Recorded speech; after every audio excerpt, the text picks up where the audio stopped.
देखिए मेरे भाई, सरकार के द्वारा चलाया गया जो सीनियर सिटीजन सेविंग स्कीम है, इसके अंदर ब्याज तो बहुत तगड़ा मिलता है 8.2% के हिसाब से, और प्रत्येक 3 महीना में 60,000 रुपया तक मिलता है, और प्रत्येक महीना जो है 20,000 रुपया हुआ। ठीक, लेकिन इसमें क्या है, देखिए मैच्योरिटी तो 5 साल में होता है, 5 साल का योजना है, लेकिन इसमें ब्याज तो मिलता है, लेकिन ये जो इंटरेस्ट मिलता है यानी ब्याज, तो ब्याज मिलने के पीछे क्या नियम है। अगर आप पैसा जमा करते हैं, इसके अंदर अकाउंट खुलवाते हैं आप, या फिर आपका कोई भी रिलेशन का है आदमी, अगर उसको नॉलेज नहीं है तो समझना बहुत जरूरी है। यहीं पर बहुत लोग फंस जाते हैं, अपना पैसा जमा करने के बाद भी उनका जो है लफड़ा हो जाता है। ठीक है, और आप अगर बैंक में अकाउंट खुलवाए हैं या पोस्ट ऑफिस में खुलवाए हैं तो इसके इंटरेस्ट के बारे में समझने जाएंगे ना, एक ही बात बोलेगा, 8.2% के हिसाब से अभी इंटरेस्ट रेट है, जाओ जितना बनेगा सरकार आपको दे देगी, बस इतने। लेकिन इसके पीछे भी, इंटरेस्ट के पीछे भी बहुत बड़ा कहानी है भैया, हर कुछ क्लियर करेंगे। ठीक है, एक एक चीज समझेंगे, थोड़ा सा टाइम दीजिए,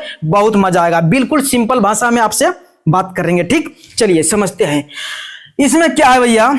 अभी तो 8.2% के हिसाब से इंटरेस्ट का रेट चल रहा है। ठीक, समझते जाना है। इसमें क्या होता है समझिएगा, जैसे अगर अभी जनवरी 2028 चल रहा है, जनवरी 2028 चल रहा है, और अभी आप अकाउंट को SCSS अकाउंट को जब इस स्कीम का अकाउंट खुलवाते हैं आप, जैसे पोस्ट ऑफिस में खुलवाते हैं, तो जो भी पासबुक मिलेगा भैया, उस पासबुक को हम लोग बोलेंगे SCSS अकाउंट। बात क्लियर। तो जब जनवरी 2028 में अगर 8.2% के हिसाब से चल रहा है, समझाने के तौर पे, ठीक है, कितना चल रहा है आप जब खुलवाएंगे तो पता कर लीजिएगा आप। ठीक, तो उस टाइम क्या होगा, आपको 8.2% के हिसाब से अगर मिल रहा है तो 5 साल तक के लिए आपको लॉक हो जाएगा, चाहे इसके बाद जो है चेंज भी हो तो कोई फर्क नहीं पड़ेगा। ठीक, अच्छा, उसके बाद क्या नियम है, हर क्वार्टर में, हर क्वार्टर का मतलब होता है प्रत्येक 3 महीना में, साल भर में भैया 4 क्वार्टर होता है, यानी कि साल भर में 12 महीना होता है, तो उसको 4 भाग में बांट दिया जाता है, प्रत्येक 3 महीना को एक क्वार्टर बोला जाता है। ठीक है, तो प्रत्येक क्वार्टर में सरकार के तरफ से इंटरेस्ट का जो भी रेट है वो चेंज किया जा सकता है। सरकार प्रत्येक 3 महीना में बदल सकती है, बदल भी सकती है, नहीं भी बदल सकती है, कोई जरूरी नहीं है कि बदल ही देगा, लेकिन बदल भी सकता है प्रत्येक 3 महीना में। ठीक, इतना क्लियर। उसके बाद हम लोग समझते हैं इसके अंदर क्या नियम है, समझिएगा।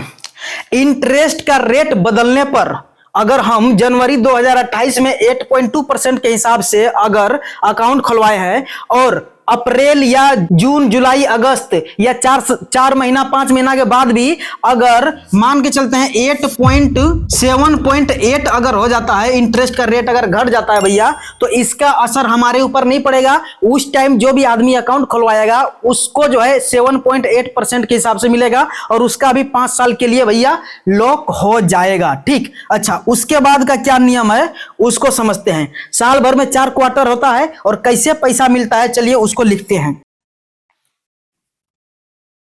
चलिए भैया समझिए, आपको तो पता हो गया है कि साल भर में 4 क्वार्टर होता है। ठीक, तो फर्स्ट क्वार्टर का अंतिम दिन क्या होता है, 31 मार्च। फर्स्ट क्वार्टर का अंतिम दिन होता है 31 मार्च। दूसरा क्वार्टर का अंतिम दिन होता है 30 जून।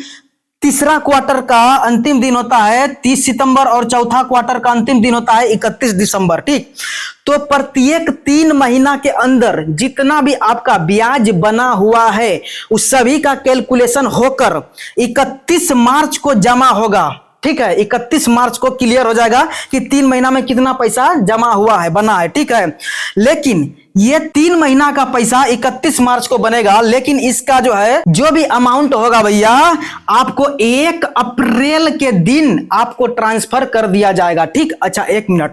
जब हम लोग इस स्कीम में अकाउंट खुलवाते हैं तो उस अकाउंट को SCSS अकाउंट बोलते हैं। तो ये पैसा कितना जाता है भैया, इसके अंदर जाता है। मान के चलते हैं 5,000 रुपया ही गया, 5,000 रुपया ही आपका बना, तो ये 5,000 रुपया जो है ट्रांसफर हो जाएगा आपका इस अकाउंट में। ठीक, लेकिन इस अकाउंट का पैसा जो भी इंटरेस्ट बना है उसके लिए आपको एक सेविंग अकाउंट खुलवाना पड़ता है। ठीक है, तो इसी अकाउंट का पैसा इसमें ट्रांसफर करवाना पड़ता है जाकर। ठीक, दूसरा क्वार्टर का जो भी पैसा होगा आपको 1 जुलाई को मिलेगा। मतलब क्या हुआ, अंतिम दिन, जो भी क्वार्टर का अंतिम दिन में पैसा बनेगा वो अगले दिन जो है भैया आपके SCSS अकाउंट में ट्रांसफर किया जाएगा। इतना आपको समझ में आ गया कि प्रत्येक 3 महीना में पैसा ट्रांसफर होता है। अब समझिएगा, इसमें पैसा आपका आ गया 5,000 रुपया 1 अप्रैल को। तो इस क्वार्टर का पैसा 5,000 रुपया जो आया है 1 अप्रैल के दिन, इसका पैसा आपको सेविंग अकाउंट में ट्रांसफर करवाना पड़ेगा। जैसे पोस्ट ऑफिस में खुलवाए हैं तो पोस्ट ऑफिस सेविंग अकाउंट खुलवाना पड़ेगा, इसी में पैसा जाएगा। आपको जाकर यहां पोस्ट ऑफिस जाना पड़ेगा और क्लेम करना पड़ेगा, तब अकाउंट में पैसा आएगा।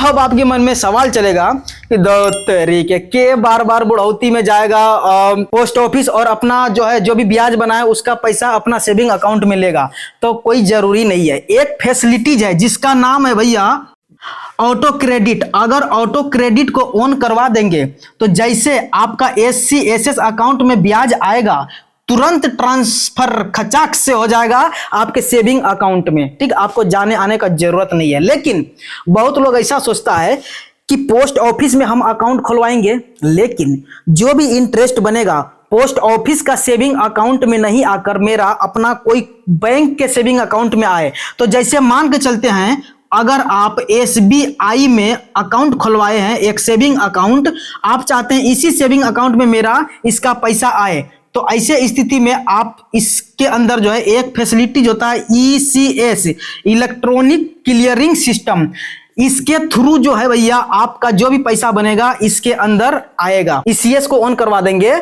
तो जो भी आपका सीनियर सिटीजन सेविंग स्कीम के अंदर जो भी ब्याज बनेगा वो सारा पैसा आपका सेविंग अकाउंट में आएगा भारतीय स्टेट बैंक का। ठीक, यही नियम है पैसा आने का। चलिए भैया, इसके बाद भी बहुत ही तगड़ा नियम है जो कि आपको समझना बहुत जरूरी है। अगर आप इसको नहीं समझेंगे ना तो पैसा आपका रहेगा, प्रॉफिट आपका रहेगा, लेकिन इसका फायदा सरकार उठा लेगी और कम पैसा मिलेगा। तो क्या है नियम, उसके बारे में समझते हैं। ठीक है, चलिए भैया समझते हैं। एक कंसेप्ट आता है और नाम है उस कंसेप्ट का TDS, tax deduction at source. अब ये सवाल क्या आ गया, ये पॉइंट क्या आ गया भैया, टेंशन नहीं लेना है, सब समझाएंगे आपको।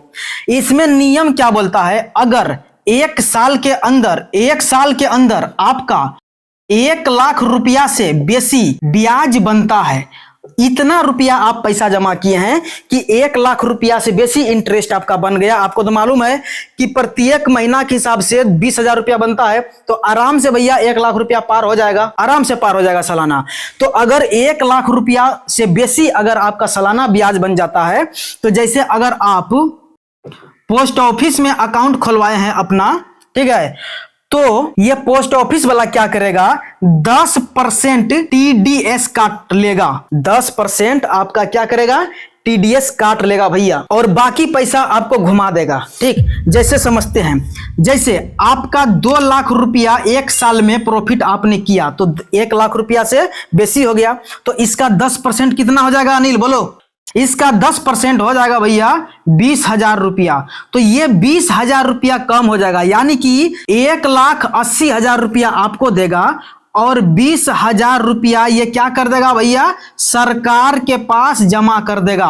अब जब आप ITR को फाइल करेंगे तो उस टाइम क्या होगा, अगर आपका जो भी कमाई है टैक्सेबल स्लैब के नीचे है तब तो आपको रिफंड कर दिया जाएगा। अगर टैक्सेबल स्लैब के ऊपर चला गया है तो आपको जो है ये 20,000 रुपया कट कर लिया जाएगा उसमें। ठीक, ये थोड़ा सा पेचीला सवाल है और आगे क्लियर करते हैं। जैसे आपका जो भी कमाई हो रहा है, आप इतना कमाई कर रहे हैं कि आपका इनकम जो है टैक्स देने के दायरे में नहीं आता है। ठीक, तो आप पहले ही बता सकते हैं भैया कि TDS जो है आप मेरा नहीं काटिए, चूंकि TDS काटने का मतलब है कि आप जब ITR फाइल करने जाएंगे तो अगर आपका जो भी टैक्स बना है इनकम टैक्स उसमें डिडक्ट कर लिया जाएगा। ठीक, समझिए, अगर आपको लगता है कि हम इतना कमाई नहीं करते हैं जो कि टैक्स भरे, तो एक फॉर्म भरना पड़ेगा। जैसे पोस्ट ऑफिस जाएंगे तो एक फॉर्म भरिएगा 121, और इस फॉर्म को भर के पोस्ट ऑफिस में जमा करिएगा। तो 1 लाख रुपया से बेसी अगर ब्याज बनता भी है तो उस पर कोई TDS आपका नहीं काटा जाएगा। तो यही नियम है भैया इंटरेस्ट के बारे में। जितना भी इंटरेस्ट के बारे में पॉइंट था आपको बताना मैंने बता दिया। अगर आप जानना चाहते हैं कितना रुपया जमा करने पर, यानी कि 60,000 और 20,000 रुपया वाला क्या फंडा है, तो इसको इतना रुपया कैसे प्राप्त किया जा सकता है, तो अगर इतना रुपया प्राप्त करने के पीछे का जो भी जानकारी है, कैसे प्राप्त कर पाएंगे, अगर इसके बारे में जानना चाहते हैं तो इस वाले वीडियो पे क्लिक कीजिए और अपना नॉलेज को लीजिए। अगर वीडियो से कुछ नॉलेज मिला प्लीज वीडियो को लाइक कीजिए, जो भी सवाल है कमेंट बॉक्स में लिखिए। और भैया आप मेरे साथ जुड़ना चाहते हैं, मेरा प्रेजेंटेशन बढ़िया लगता है तो ऊपर जो है लोगो आ रहा है, इस पे क्लिक करके चैनल को भी सब्सक्राइब कर सकते हैं। आपका बहुत बहुत शुक्रिया।